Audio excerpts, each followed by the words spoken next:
Let's talk about whether or not you're going to allow your youngster to play tackle football.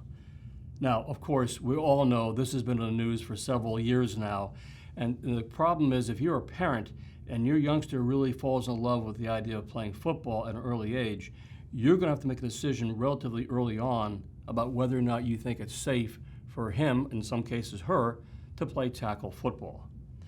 Let me just say this about this concern. First of all, know this. There is absolutely no helmet on the market today that can prevent concussions. Let me repeat that. There are lots of new helmets out there, and they offer lots of different angles and gimmicks, but the fact is there is no helmet on the market today that can prevent concussions. Why? Because concussions, as you probably know, are caused by inside the one's skull, the brain gets sloshed around when a direct hit is made. That causes a concussion, and let's face it, in most contact sports, there's going to be contact to the head. Helmets help to lessen the blow, but they cannot prevent concussions. That's the first thing.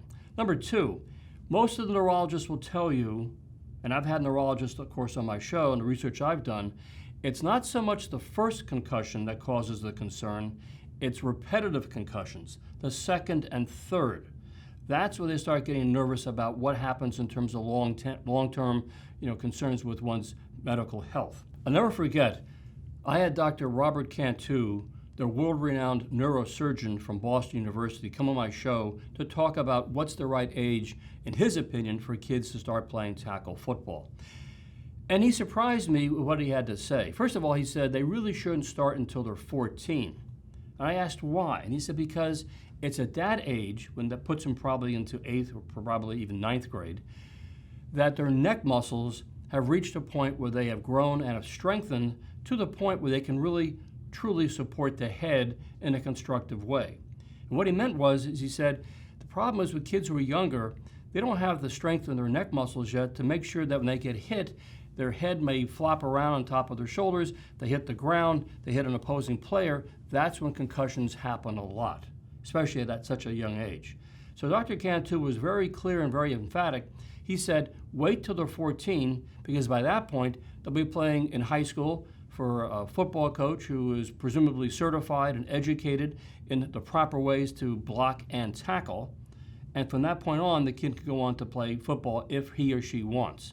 Number two, he said, make sure that if the kid does want to play football, up until the age of 14, he said, I'm not discouraging this, but let them learn how to play the game from playing either flag football or touch football. You don't want to discourage their interest in the sport, but wait until they're 14. I recall reading about Tom Brady. He didn't start playing tackle football in California where he grew up until he was 14. He played flag football until that age. And remember, concussions happen in all different contact sports, not just football.